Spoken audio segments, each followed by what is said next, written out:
Hey everyone, Alex Italanda here. So I realized recently that during the mid-season break for Season 5, I ran the first episodes to the shows we were doing crossovers with, and forgot to do the rest of the crossover shows once the season was done. So that's what you'll get to hear over the next few days, ending with the only 2 episodes ever released of the wonderful show Starless. Give them a listen, they're all great shows. And if you enjoy them, be sure to check them out wherever you get your podcasts and subscribe. The other thing I wanted to talk about was the Earth Collective. This was the show we did the first crossover with in Season 5. In addition to being a great show with incredible world building, the creator just launched a Kickstarter for the first Earth Collective book. So if you would like to go support that and get a bunch of goodies too, you can check it out at kickstarter.com/projects/TEC story. You could also find a link for it in today's show notes. Okay, that's enough of me. And here's the first episode to the show Lake Clarity.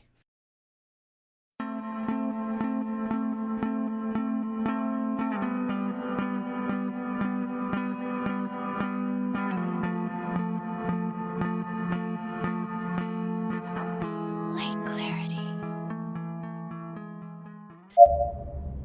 H.P. Lovecraft once said, "The oldest and strongest emotion of mankind is fear. And the oldest and strongest kind of fear is the fear of the unknown." Seth, are you going to be recording this entire trip? You bet your buns I am. I want to be ready to record any discoveries we might stumble upon. I mean, guys, we might be the first people up here in years. It's just an old campground. I doubt there's anything up there beside cobwebs. I don't know, man. I'm with Seth. Anything is possible. Worst comes to worst, I'll just start making up ghost stories. Alrighty, so going around, we have the lovely, the kind, the Brandon. Hey, everybody. I'm Brandon. Thanks, Brandon. The girl with the stick up her butt is Erin. Aw, thanks, asshole. Next up is Allie, the meme. You're a meme. And of course, last, but not least in my heart, is my true love, the apple of my eye, Mike. What do I do? Just talk into the mic, fool.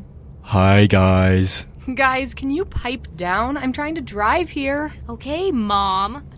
Don't make me turn this car around. Actually, wait. If we're turning this car around, can we go back to that 7-Eleven? I really need to pee. Really? You just went. What can I say? I drink a lot of water. If Mike's directions are right, then we should almost be there. Guys, I don't know if I can hold it that long. Oh, dear God. Yeah, I'm gonna need that bottle. No. Erin, pull over, quick. Too late, everybody. Dude, are you seriously peeing in my mom's car? Nah, just kidding. I didn't pee in your mom's car. Dude. Ugh, you're kidding. How am I friends with you? And here we are. Listeners, what we see before us is an extremely dilapidated summer camp. Truly, I wouldn't want to sleep in these cabins. In fact, it looks like one of the boys' cabins collapsed in on itself. Across the clearing, it looks like the girls' cabins are just off the shore of the lake. Hey, Mike? Yeah. We brought tents, right? I don't know about you, but dying in an old summer camp isn't on my to-do list for this week. So who's sleeping where? Well, Allie and I are sharing a tent, and then you 3 get a tent. Enjoy the guy tent, Seth. I take it back. Suddenly those abandoned cabins seem a lot better. Come on, Erin, you can't make me room with these savages. Don't worry, Seth. I won't let Mike stink the tent up. Says the guy who just Dutch ovened us all in the car ride up.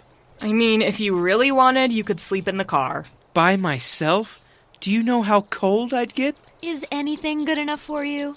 Yes, a queen-sized bed, warm hot cocoa, and a butler reading me bedtime stories. You're such a pansy. Pansy and proud. You're ridiculous. But you love me anyway.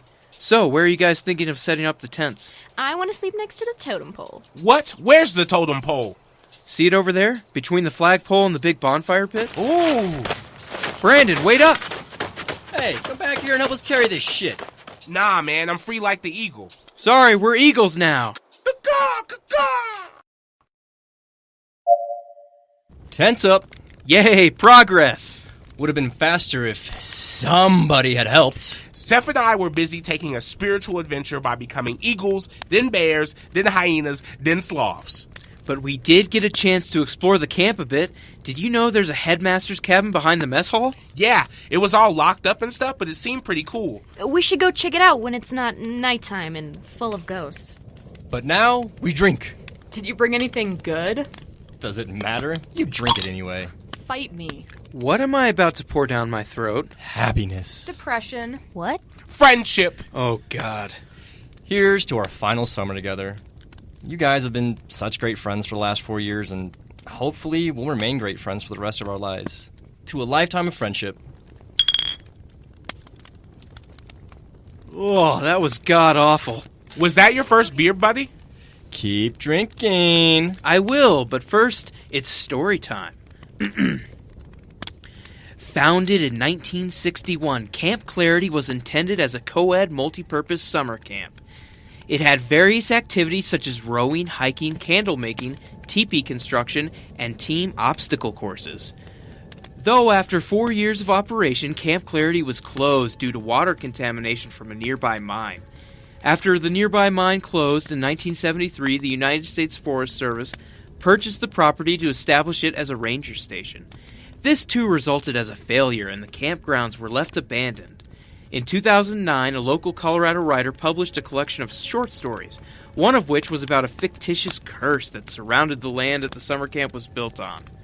To this day, it remains abandoned, and no action has been set forward to tear it down. Great story. Now drink. You're really not letting me get out of this, are you? I'll make an alcoholic out of you yet. Dude, I wonder where the mines are. We could totally sneak in. I don't know if that's... Come on, man. Didn't you say the reason you're recording this was to document all the cool adventures we'd go on? Yeah, you're right. Anything for the listeners. I just don't want to be the first one in. So it's, 2:42 a.m. and everyone is asleep, and I swore I heard something outside, so I'm going to go check it out. Let's see what's going on.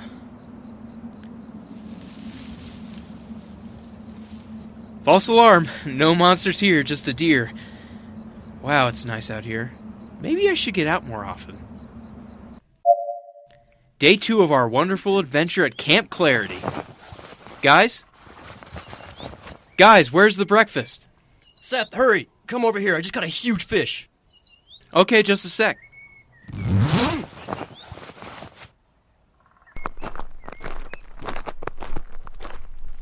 Wait, where is everyone else? Hey, would you hand me the recorder? Sure, why? No reason.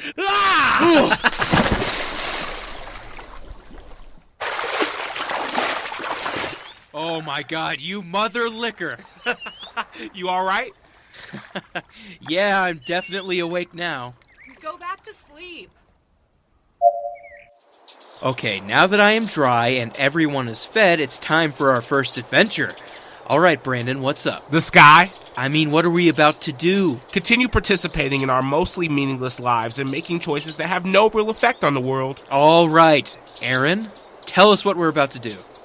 Come on, this isn't a calc quiz. Let's try that one more time. Allie, what are we doing, please? We're entering the mess hall. Like, literally right now. Damn, this place is deserted. Don't you mean dessert, Ed? We're going to desert you if you make a shitty pun like that again. After we explored the mysteries of the mess hall, we moved on to the bunk rooms. Most of them were empty, save for the frames of bunk beds. We avoided the boys' cabins that had a caved-in roof, but it looked like a bunch of plants had started growing from the floorboards, so Allie took some artsy photos. Next up is what I've been looking forward to the most, the Headmaster's cabin. Only problem is... It's locked. After much painstaking labor, we were unable to break into the headmaster's cabin until We found the unlocked tool shed.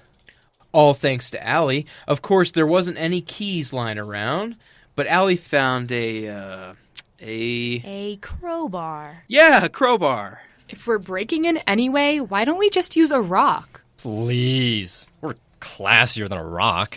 Come on, let's open this thing up. I want to test out my new crowbar. Oh, your crowbar, huh? All right, 5, 4, 3. Voila! Door's open. Whoa, it's so vintage. Oh, snap, check out this bed. Hey, Seth, come check out this desk. What's up? There's a bunch of old newspaper clippings here. Grand opening, best camp, hero counselor saves drowning camper. Oh, damn. This one is about a missing kid. What? Which one? This one. Tuesday, July 25th, 1972. Joseph, age 9, went missing the night before Camp Clarity's program was set to end. The rest of the children have been brought back into town, and the U.S. Forest Rangers have already begun searching the nearby woods. This one here says the kid was found, or I guess his body was found. They think he died of exposure, but the article says foul play might have been involved. Whoa, check out this old map. Seth, you'll probably want to see this. Let's see. It looks like a detailed map of the campgrounds in the surrounding areas. What's this? Oh, that's the mine. See? It's just down the trail. Now we have to go. Wait, isn't that where they found the body? Depressing news clips aside, the old map was cool and all, but the coolest thing we found was, drum roll please, an old cassette tape recorder with some blank cassettes. Approximately 5 hours worth of tape. Let me talk about the map. Okay, sorry. So, on the map, there's a bunch of hand-drawn symbols marking the nearby landmarks.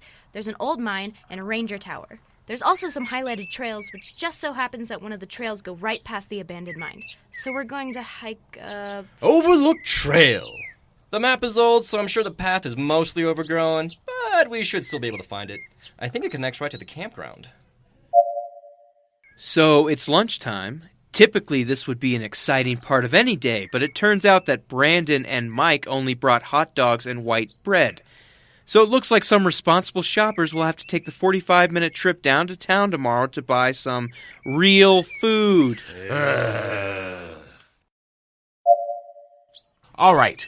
Do we have everything? Flashlights, ropes, good shoes, carabiner, granola bars, flares, and a sense of adventure? We have flashlights, good shoes, and granola bars. I have a knife. I have one too. I have my crowbar. And we probably won't need rope. It's a mine, not a cave. Caves and mine shafts are basically the same thing. Technically, mines are man-made caves, but sometimes they branch into or out from naturally forming caves. Does everyone have a sense of adventure? Not me. Oh, and also, I was going to save these for the final night, but I think they might be more useful now. You brought glow sticks? Man, I love glow sticks. Yeah, want a few? Yes, please. Oh, can I do it? Sure. So, a few miles into our hike, and we found a side trail that leads up into the mine. So we followed it, and we have officially found the New Horizons Mining Company mine. What else? Describe what it looks like. Okay, so the entrance is all boarded off, and there's caution tape crisscrossing the boards. Looks like a job for Mr. Sanchez the crowbar. Here, Seth. For the record, I am against this idea. Aw, Seth, you're gonna come down with us, right? Yes. Attaboy.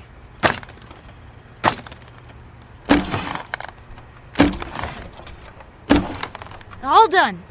Wow, how utterly dark and terrifying it is down here. Erin, you like spiders, right? Shut up.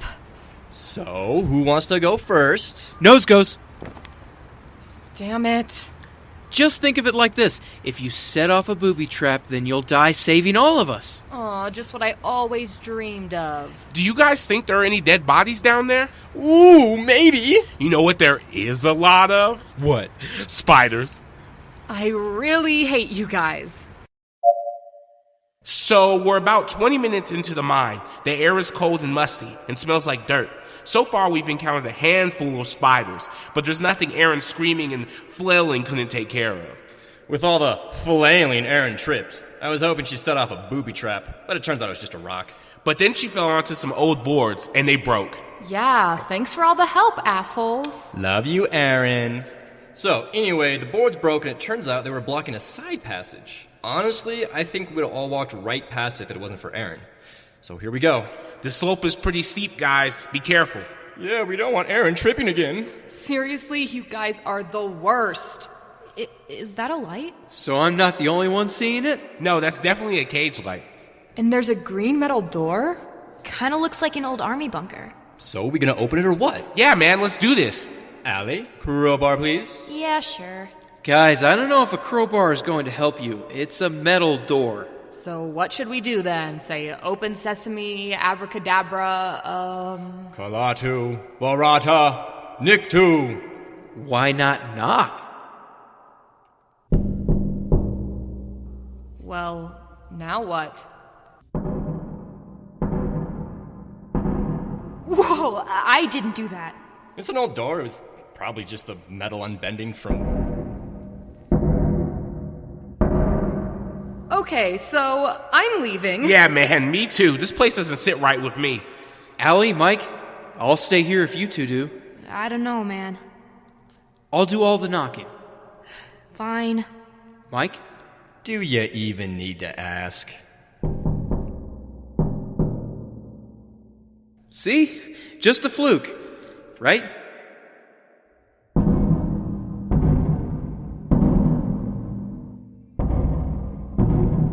Okay, that doesn't mean anything, right? Like I said, probably just the metal unbending. It has to be. You sure about that? I don't know if it's a coincidence. What if it's someone who needs help? Well, considering this place has been abandoned for upwards of 40 years, I wouldn't count on it. What if it's an animal trying to get out? Like a bear or something? I doubt that. We have emerged, the smell of fresh air. About time. Brandon and I were just about to leave. Yeah, sorry. Things got weird down there. What happened? You all good? Yeah, nothing bad, just a coincidence, I think. Did you guys explore any more of the cave? We went a little deeper into the cave, past the turn. It's caved in, so it looks like we've explored as much as we can. We should head back to camp before it gets dark. We decided we'd all take a week-long trip up to Lake Clarity to celebrate our last summer together. Mike, Allie, Erin, and Brandon have been my best friends since freshman year, and in a few short months we were all heading our separate ways for college. I was planning on staying in Denver, but everyone else was flying far away. I host a podcast and thought it would be fun to bring some spooky content to my project, and maybe capture some memories in the process. The camp was old, and truthfully, I didn't think we'd find anything at all, aside from maybe some old Boy Scout stickers, but I was hopeful. Lake Clarity is one of those places that only exist in horror stories. It's like Crystal Lake. We thought it was just an old summer camp that went out of business and never got torn down. We had no idea what we were getting ourselves into. Now, please take me back to camp. You have no idea what's going on up there. The things we've seen. Seth, you need to tell us what happened to your friends.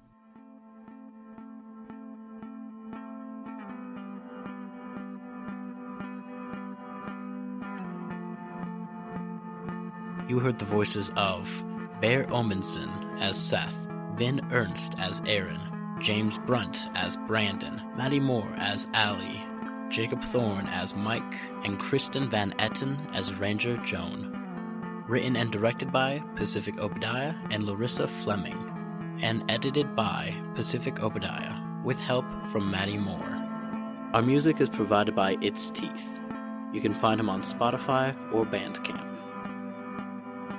This show was brought to you by Midnight Disease Productions, with help from Met Media and Freesound, where we've acquired most of our sound effects.